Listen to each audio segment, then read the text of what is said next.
Well, hello everybody. So, today I'm back with my good friend Damencion Scott, and today we're going to be talking about Terminator 3. So, first of all, how you doing, man? I'm doing really good. Happy New Year. Whoever's watching this, if you guys don't know, my name is Damencion Scott. I have my own YouTube channel, right titled right there, where I talk about all things physical media, basically all my collection, and I do rankings and I do quick out of theater reactions every time I see a movie in the theaters. Pretty much. Yep. So, today, obviously, we're talking about Terminator 3. And so, first, why don't you tell everybody your history with this movie? Okay. I didn't see the movie when it was originally released in the 2000s. I was way young, watching a lot of kids movies that was appropriate for my age.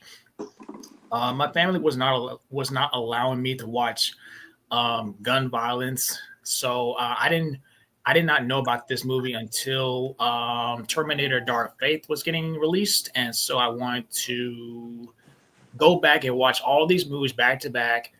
And thankfully, I did manage to find Terminator 1, 2, and I found Terminator 3 Rise of the Machines on Netflix. And to be honest, I really dug it. I went online, I looked at reviews, and a lot of people think this movie is trash.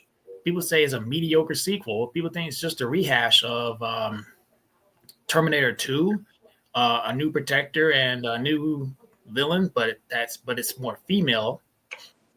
Um, a lot of people didn't like the actor of John Connor or his second in command actress.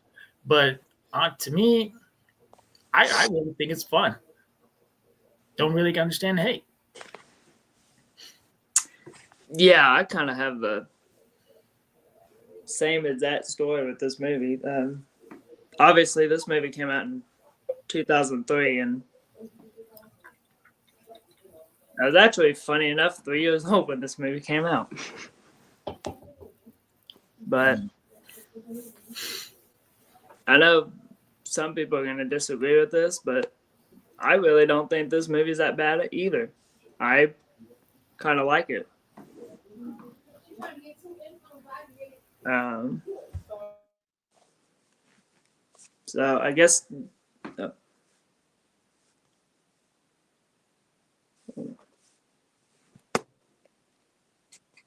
um,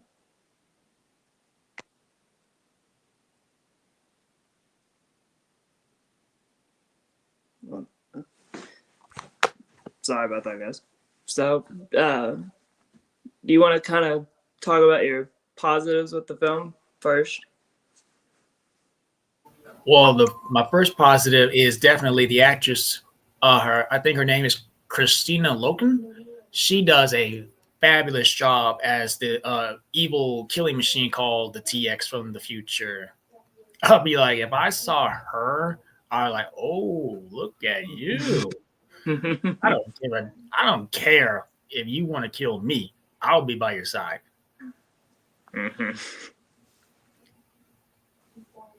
And the action is entertaining as well. It may not be T2 or even T1 great level, but the action is still fun and entertaining. The TX had these ability to control all machines, and she drove that truck.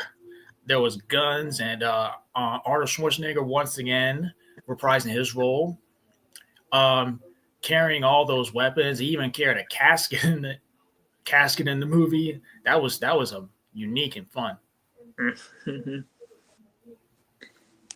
Yeah, as far as my positives go, I mean, obviously Arnold's good, great as always.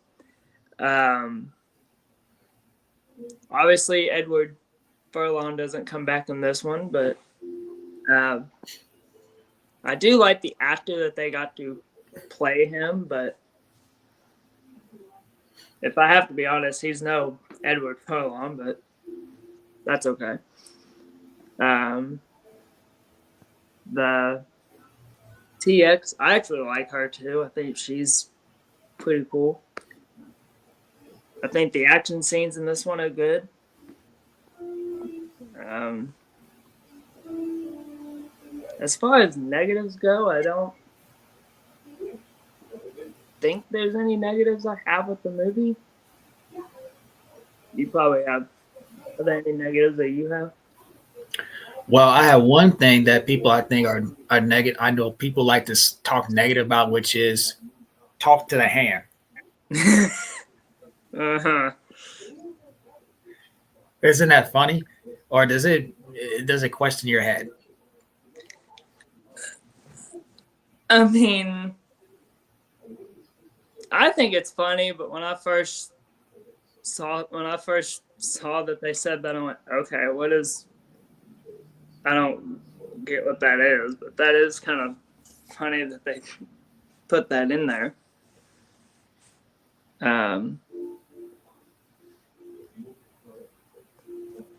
Think uh, is there anything else that you have?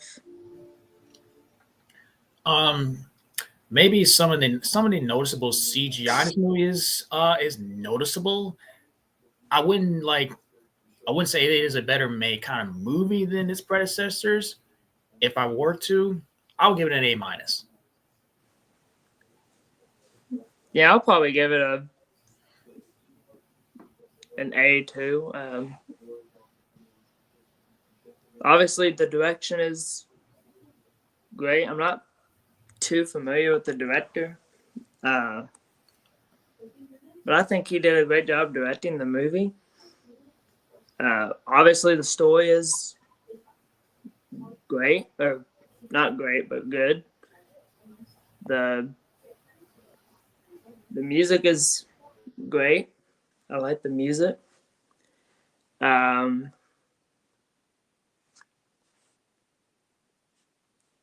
I think that's pretty much all I have to say. Is there anything else you want to add? You know something? This movie does end on a dark note. It's not exactly happy ending. It does set up probably the events of the fourth movie.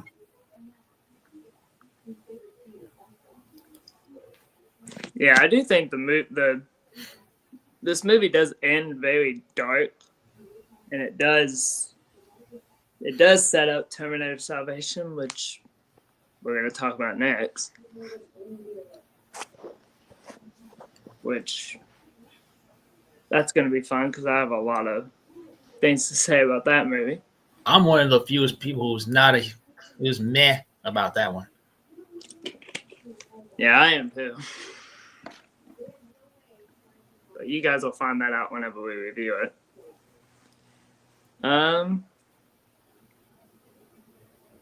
Is there anything else to add before we wrap up? Or Um, well, for me overall, I think it's definitely one of the most guiltiest pleasure sequels in the Terminator franchises that I really enjoy. That everyone still thinks is trash. That as I still enjoy it for what it is. For its fun action pace. The villain, um, Arnold Schwarzenegger, he's still great. He can sound a bit funny, especially when he's like talk to the hand. That's still funny in the movie. You know, John Connor and his second in command, future wife, they may not be as lovable as Linda Hamilton, as Sarah Connor, and Edward, who played John Connor in the previous movie, but they're fine. Would I've liked to see them reprise their roles because I heard originally they were meant to come back for Terminator 4, but that did not work out, and it led to Christian Bale taking over as John Connor. yeah, uh, I don't really have anything else I want to say. So I'll probably, if I had to grade this movie, I'd probably give it a 4, maybe. I'll give it a 4.5 out of 5. Wow. And on the entertainment, 8.5 out of 10. Yeah, I'll probably give the entertainment And this is actually my third favorite of the Terminators. Yeah, I'm not sure where I'd place this one. But anything else before we end? I think that's about it for me. Yeah, I think that's it for me. But anyway, thank y'all for watching this, and as always, go check out Damencion. I'll put his link in the comments, and we'll see y'all later. We'll see y'all later. Peace.